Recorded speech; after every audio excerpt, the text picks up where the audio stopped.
Hello, friends at the Walker Lecture Series. This is Fred Moyer in Dover, New Hampshire, here to play a piano recital thanks to many fine people, including Alwyn Fine, who gave me a few photographs that I told her that I have a way that I can project images, and I guess this is an old picture of the city, the Concord City Auditorium, and of course that's a sign for the wonderful concert series that's been going on since 1892.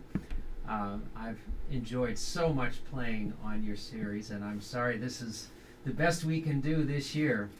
But December is a wonderful time for a piano recital, December of 2020, because not only can I play some holiday music, which is fun, but this year is the 250th birthday of Beethoven. But I thought I would get us started with some Bach, given Christmas. This is just an incredibly beautiful piece, a chorale prelude, ingenious work by Bach, who wrote many of these pieces where it would be a kind of a prelude to a chorale that the congregation would sing, and they would know this tune, but he would, through this piece, remind them of what the tune was. And so inside of Jesu, Joy of Man's Desiring, you hear this beautiful chorale theme. And it's an arrangement for the piano. It's originally for organ, arrangement for piano by the great English pianist Myra Hess.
Well, now on to Beethoven. December 16 or 17, we're not sure which, is his 250th birthday. And there's so much one could talk about with Beethoven. I'll just speak personally, and I'm no historian, but it seems to me that before Beethoven, you had this idea, I think, of pure music. I mean, you had composers who threw their heart and soul into the music, and it was, it had everything that you could want. People like Bach, Mozart, Haydn, Handel, all the rest.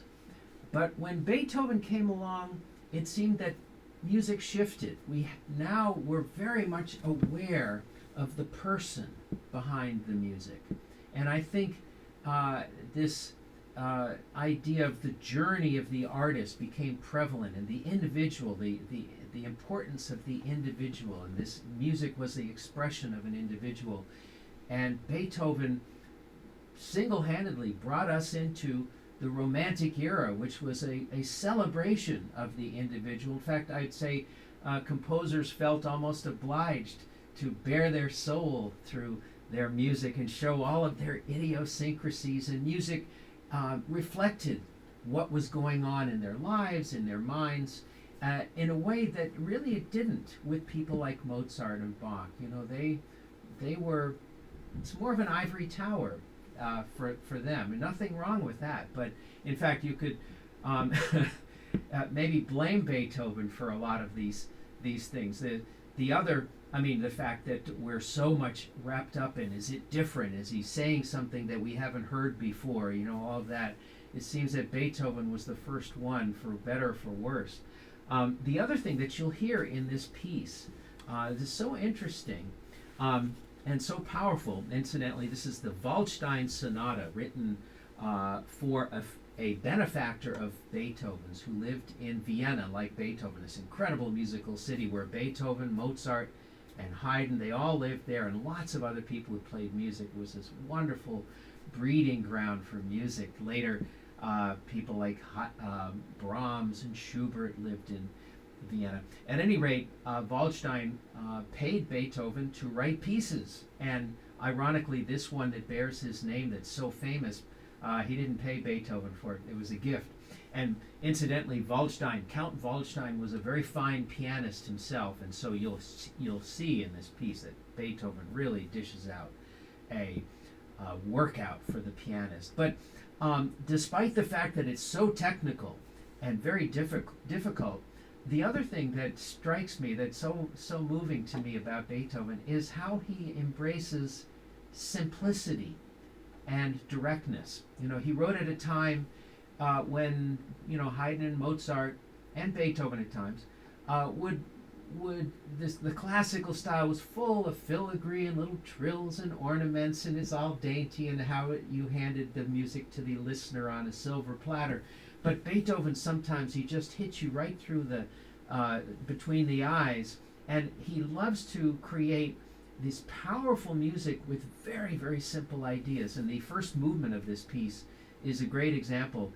A sonata is in sonata form. The first movement is in sonata form, which is sort of the playing out of two almost opposing tunes. And the first tune is the active tune, and in this case, you couldn't have gotten simpler. It's basically the same chord just played over and over again. Da, da, da, da, da, da, da, da, da, and it's not to the end of the phrase that it has to change a couple of notes.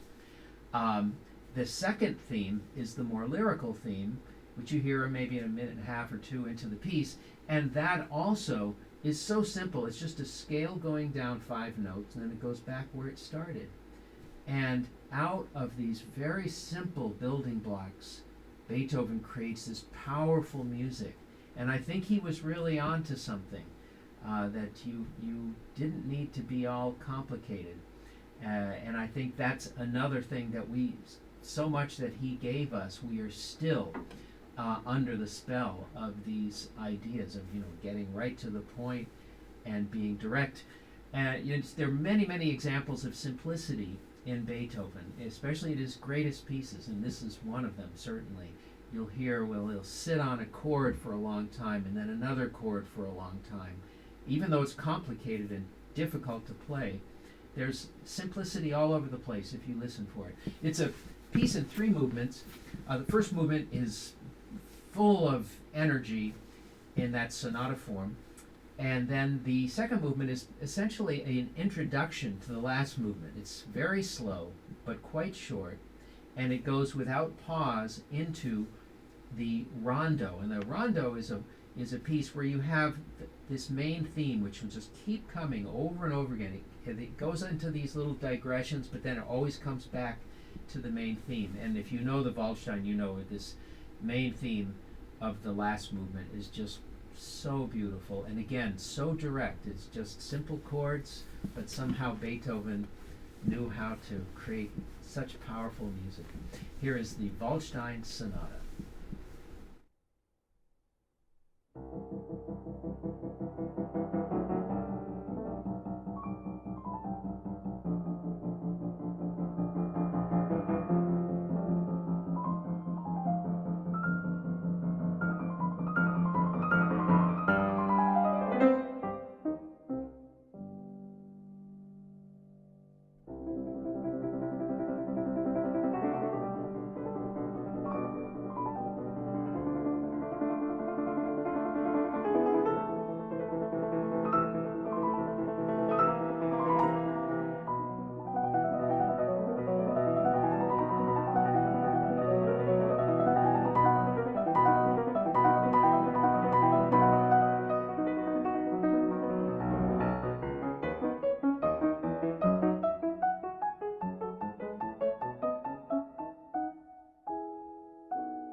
So that was the Waldstein Sonata of Beethoven.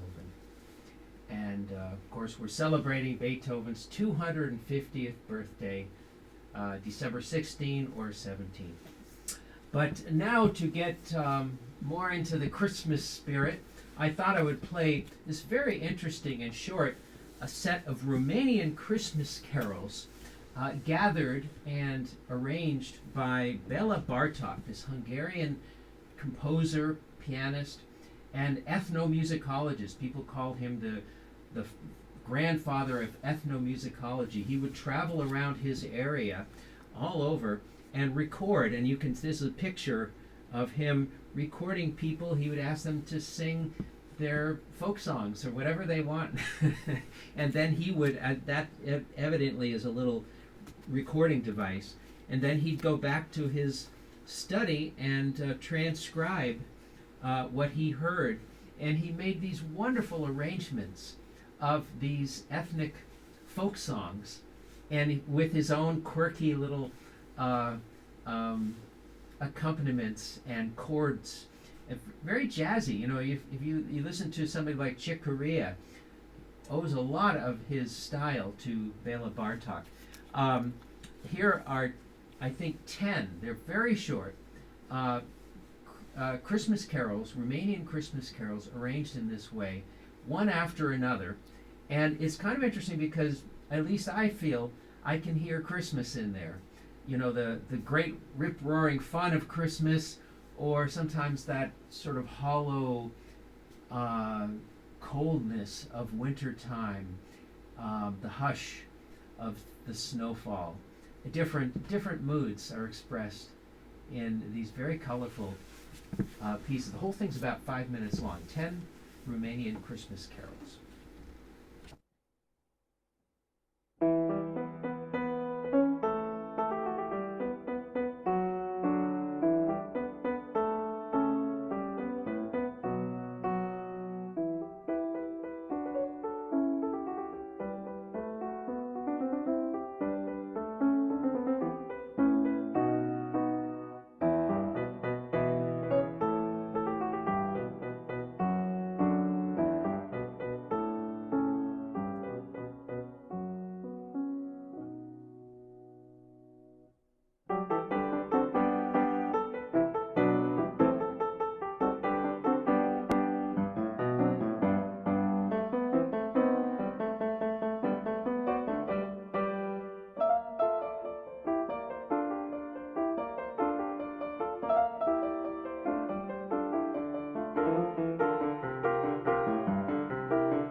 Well, that was Peter Tillotson on bass and Jim Gwynn on drums. These are my buddies. We got together actually last week and I coerced them into doing some fun Christmas music, or holiday music, I should say. The idea of a jazz trio playing Christmas music somehow works, and I think the reason for it is one guy. His name is Vince Geraldi. Vince Geraldi is the Peanuts guy, and I remember as a kid just loving this music. Vince Geraldi, I didn't know what it was. Mom, I wanted to play that way. My mother was my piano teacher, and I said, Mom, I want to play that stuff. And she said, well, you need to take jazz lessons. And she was right. He was a fantastic jazz pianist, and he was obviously hired to create the music for the Peanuts specials. And really, hats off to him for spreading the love of jazz to so many young people. It has a kind of naive quality about it, these Peanuts tunes. And I thought I would play one note for note. This is Vince Geraldi. I've transcribed, you talked about Bartok transcribing.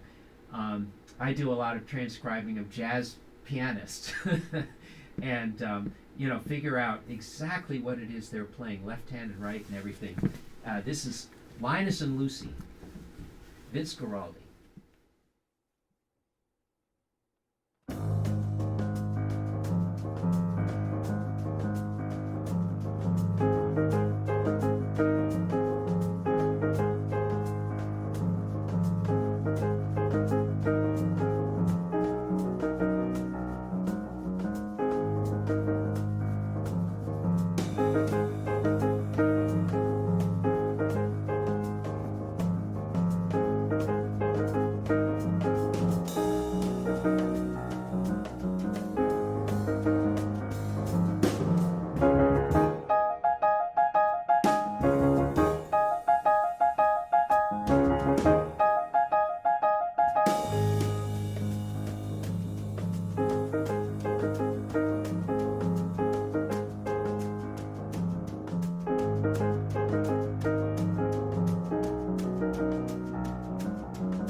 I found a beautiful song just last week going around YouTube, and it's a Hanukkah song, and it's written maybe 100 years ago, and I probably don't even know how to pronounce it correctly. I think it's Borach Ate, um, but the tune is gorgeous, and the words are just very simple. It's written, I think, from the point of view of a young man who sees his father come home tired and worn out from his very difficult job in life, and the father lights the candles of the menorah, and the son sees the countenance of his father become more peaceful and satisfied and happy.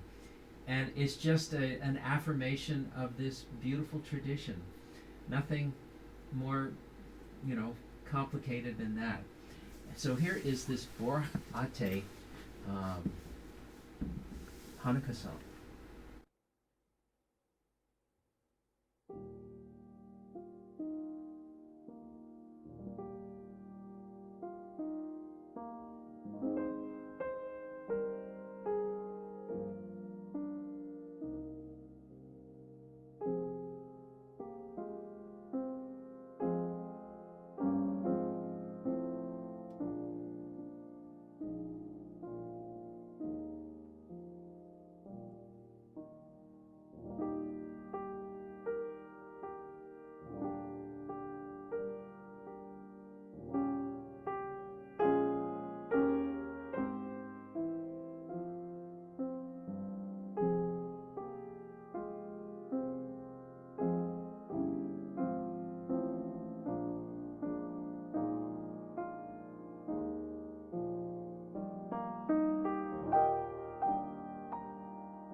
So, thank you all for having me play for you. I hope you enjoyed it. I hope there was something in there for everybody. And thank you, Alwyn, again for inviting me to do this performance. Thank you. Oh, I have another picture. I hope I could see you over there in person.